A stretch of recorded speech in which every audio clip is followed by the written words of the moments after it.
Olá, meus caros, forte abraço em todos e dando continuidade às nossas videoaulas. Hoje vamos aprofundar dois gêneros literários, o gênero narrativo e o gênero dramático. Comecemos então pelo gênero narrativo. No último vídeo, nós comentamos que o gênero narrativo é a versão moderna do gênero épico, gênero nascido na Grécia Antiga, contendo narrador, personagens, passagem de tempo, progressão de fatos, problematização. O gênero épico, ele é conhecido por estabelecer aventuras envolvendo heróis, envolvendo povos, e uma demonstração da grandeza coletiva. O gênero épico, então, com os seus elementos primeiros, acaba evoluindo até dar origem ao que nós chamamos hoje de gênero narrativo. Então, vamos por partes. Quando nós falamos em narração, a primeira coisa que vem à cabeça é a progressão factual, ou seja, a progressão de fatos. E, ao falarmos da progressão de fatos, não podemos esquecer a progressão temporal. Não podemos esquecer a colocação de um espaço. Vamos então agora abordar com calma os elementos constituintes da narração, os elementos que criam a sua narratividade. Comecemos pelo narrador. No vídeo passado, nós comentamos a existência de um narrador onisciente, a voz em terceira pessoa, e o narrador personagem, o narrador em primeira pessoa.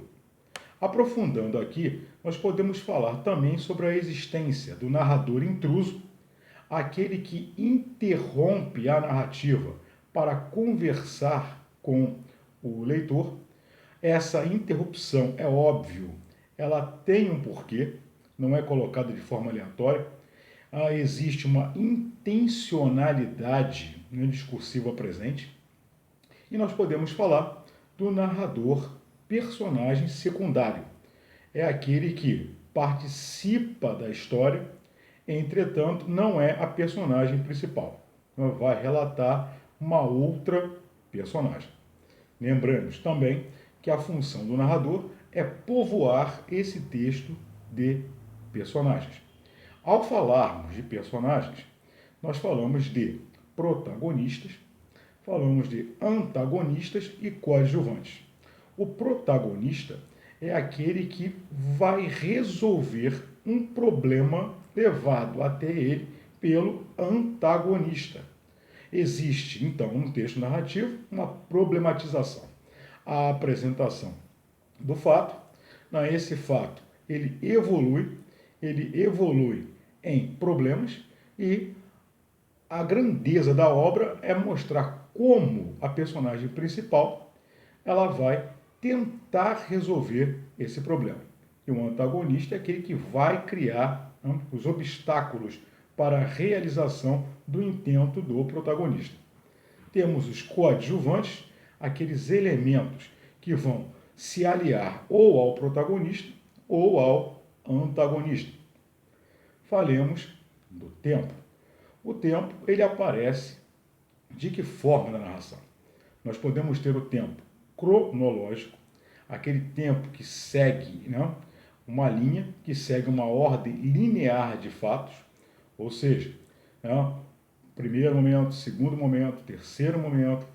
Para ser exato, se eu estabeleço uma linha de tempo envolvendo anos, numa ordenação cronológica eu vou ter 2002, 2004, 2006, 2008, 2012, 2020. Diferente do tempo psicológico. No tempo psicológico, a ordenação dos fatos corresponde a algo subjetivo. Corresponde à memória, corresponde a um grau de importância daquele fato. Então, eu posso ter a colocação primeiro de 2018, aí pulo até 2012, volto a 2014, coloco algo de 2020, visito 2017, vai depender de um caráter subjetivo do narrador na colocação dos fatos. Temos o tempo flashback. O flashback é aquele retorno ao momento, né? Esse momento no passado, e esse retorno ele busca, na verdade, um fato para tentar resolver a problemática no presente. Também não é algo aleatório. Então é necessário perceber que existe uma necessidade de buscar um fato no momento anterior para tentar solucionar algo no momento presente. E aproveitando a questão do tempo, lembremos também que numa narração são utilizados os subsistemas do pretérito, ou seja, o fato narrado ele é colocado no passado. Isso tem que ficar também claro. Falemos do espaço. Nós podemos ter um espaço puramente físico, ou seja, aquele espaço que é descrito, né, de forma exterior, é aquele espaço que apresenta as suas características objetivas, ou nós podemos ter um espaço onde há a soma de um ambiente físico e um ambiente psicológico. Ou seja, além das descrições físicas, há descrições subjetivas, há descrições que são colocadas a partir de uma visão singular, a partir de uma visão unitária, individual. Lógico, esse espaço, então, ele será descrito de acordo com emoções, de acordo com as alegrias, com as dores, de acordo com os medos do narrador. Lembremos também que a colocação do espaço ela é muito importante, porque o espaço ele dá pistas, né, do que, na verdade, é a história. Dá pistas de como é cada personagem envolvida. Dá pistas, né, de como aquela história ela irá se desenvolver naquela narrativa. Lembremos que a narração ela apresenta um esquema de tensão em que nós temos a evolução do problema até chegar a um clímax. O clímax é o ponto alto da narrativa. A seguir nós temos o anticlímax e aí prepara-se o desfecho da narração. Falemos sobre alguns exemplos de textos narrativos aqui. Comecemos falando sobre o romance. O romance é uma estrutura mais complexa, dividida em capítulos, mas contendo um foco, né? O foco, na verdade, é uma história ficcional. Inclusive, esse aspecto é o que difere o romance da novela. A novela possui também uma divisão em capítulos, mas não está centrada em apenas uma história. Então, são várias histórias que se entrelaçam na formação do enredo daquela obra. Podemos falar aqui também do conto. O conto, que é um texto mais curto, é um texto centrado numa tensão constante. O elemento, né, do conto principal é exatamente essa questão da manutenção da tensão. É um texto com poucas personagens, com poucos espaços, até mesmo um espaço, e com um desenlace mais rápido. Ou seja, não é um texto para ser construído com divisões. Podemos falar da crônica. A crônica é um texto que flutua entre o literário e o jornalístico, já que na crônica nós temos um fato do cotidiano. Esse fato ele passa a ser abordado de uma forma subjetiva e é aquele texto também curto que promove, né, o lazer imediato e uma posterior reflexão daquele fato. Tá? Então a crônica ela está centrada em algo relevante do cotidiano. Esse algo relevante ele é exposto, né, por um narrador, ele é exposto de uma forma subjetiva ficcional, né, e, a partir disso, há necessidade de observar, né, que, por um lado, há a tentativa de lazer, há a tentativa de ser uma leitura rápida, uma leitura prazerosa, e, por outro lado, a necessidade de levar a um processo de reflexão. Por último, nós podemos aqui falar da fábula e do apólogo. São estruturas parecidas. Entretanto, a fábula ela é constituída, no momento primeiro, por animais que são personificados. E, no final, há uma lição de moral explícita. No apólogo, objetos são personificados, existe, óbvio, uma mensagem, só que a colocação moral ela não é feita de forma explícita. Tá? Então, com esses elementos, nós conseguimos entender melhor o que é o texto narrativo.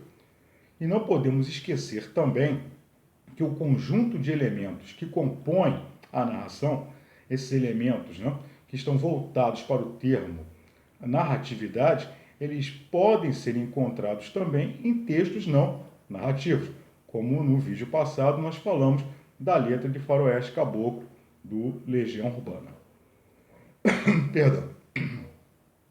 Neste momento, nós podemos dar um salto para o texto dramático. Bom, vamos lá. Drama. O que é drama? Etimologicamente, drama significa ação.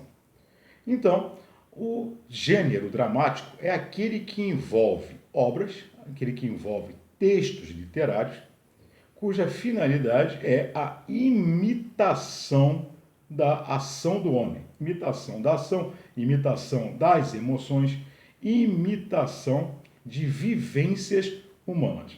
Então, nós podemos dizer que aí está nítida a colocação da capacidade mimética, não, de uma obra literária. Lembre-se, mimesis e imitação. O texto dramático ele é feito para ser encenado. Não? É um texto que não possui um narrador, logo, a missão de passar as ideias, de passar o texto, ela é dos atores. Esses atores se valem, né, da palavra falada. Lembre-se, primeiro passo, a palavra escrita, que leva, né, que é levada à encenação, e os atores são responsáveis por colocar essas ideias. Lembrando também que, se os atores são os responsáveis, então é natural o acontecimento constante de diálogos neste texto. Então, no primeiro momento, podemos pensar assim: o gênero dramático, o drama, ele possui dois aspectos. Então, por um lado, nós temos o texto presente, o texto escrito, como obra literária, e, por outro lado, as técnicas de representação que constituem o próprio espetáculo. Historicamente falando, o gênero dramático ele surge na Grécia, né, na Grécia clássica, na Grécia antiga, e nasceu, como os outros gêneros, de rituais, ou seja, de festins religiosos. Na Grécia antiga, nas festas organizadas em homenagem ao deus Dionisos, também conhecido como Baco, né, os participantes eles se travestiam, eles colocavam máscaras, eles cantavam, eles encenavam, havia a exibição de corais, havia a colocação de danças e cantos. E nós sabemos que Dionisos era o deus da alegria, o deus das orgias, da embriaguez. Então, naquele momento de embriaguez, orgia, de imitações, o povo se divertia, esse povo relembrava, né, fatos heróicos míticos e também tipos que eram colocados, né, dentro daquelas encenações. O que nós podemos dizer aqui, acrescentando em importância, né, é que, a verdade, o teatro grego ele atinge o seu ápice na época da tragédia. E aí nós temos três nomes, inclusive comentados na aula passada: Ésquilo, Sófocles e Eurípides. Lembrando que as peças eram encenadas ao ar livre. Normalmente eram 3 atores participavam, 3 atores mascarados. Esses atores, eles levavam a palavra, levavam a obra, escrita, a arte da fala, e havia a participação de corais que faziam os apontamentos da peça. Corais que, inclusive, comentavam a história que estava sendo desenvolvida naquela peça. Nós chamávamos isso de coral ou coro. Importante também ressaltar. Bom, então podemos dizer que na arte dramática, ou no gênero dramático, a caracterização das personagens, então, o que? É direta. A ação domina a obra.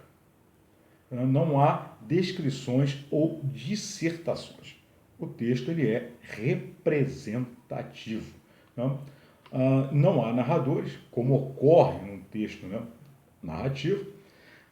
E nós temos aqui a presença de um enredo. Esse enredo ele não pode conter supérfluos. Lembremos, há um tempo para a encenação. Então, é necessário que esse texto se mantenha sobre uma base de tensão. É necessário que esse texto trabalhe com essa tensão constante e é necessário que os atores, além, óbvio, da palavra falada, eles utilizem as expressões corporais, utilizem os gestos, utilizem a própria voz em colocações específicas para passarem ou para traduzirem o sentimento, para traduzirem os medos, para traduzirem as emoções. Dentro da caracterização dramática, nós podemos observar 2 elementos importantes ali. Nós podemos observar o pathos, ou pathos, e nós podemos observar o problema.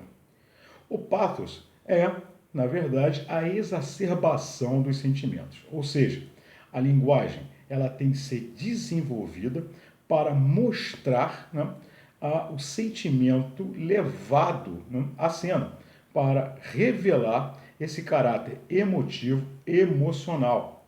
E o problema, ele é o objetivo a ser alcançado numa encenação. O problema é o objetivo a ser alcançado pela peça teatral. Vamos dar uma ênfase aqui, então, a essa questão da voz, essa questão do gesto, porque aí entra de novo a questão da mimesis, entra de novo a colocação que nós fizemos agora há pouco, a capacidade mimética da obra, ou seja, há uma representação, mas aquela representação ela está voltada a um fato humano. Então, há necessidade de representar as ações humanas, criando, óbvio, o aspecto de verossimilhança. A obra encenada é uma obra ficcional, mas pautada numa realidade. E lembrando que não pode acontecer na colocação de supérfluos. Tá? Bom, com isso, então, hoje nós encerramos esse vídeo, um vídeo de esclarecimento desses 2 gêneros literários. E, por favor, não se esqueçam de consultar a apostila, não se esqueçam de fazer os exercícios e acessar o site do colégio. Fiquem todos em paz, cuidem-se e um beijo no coração. Até a próxima!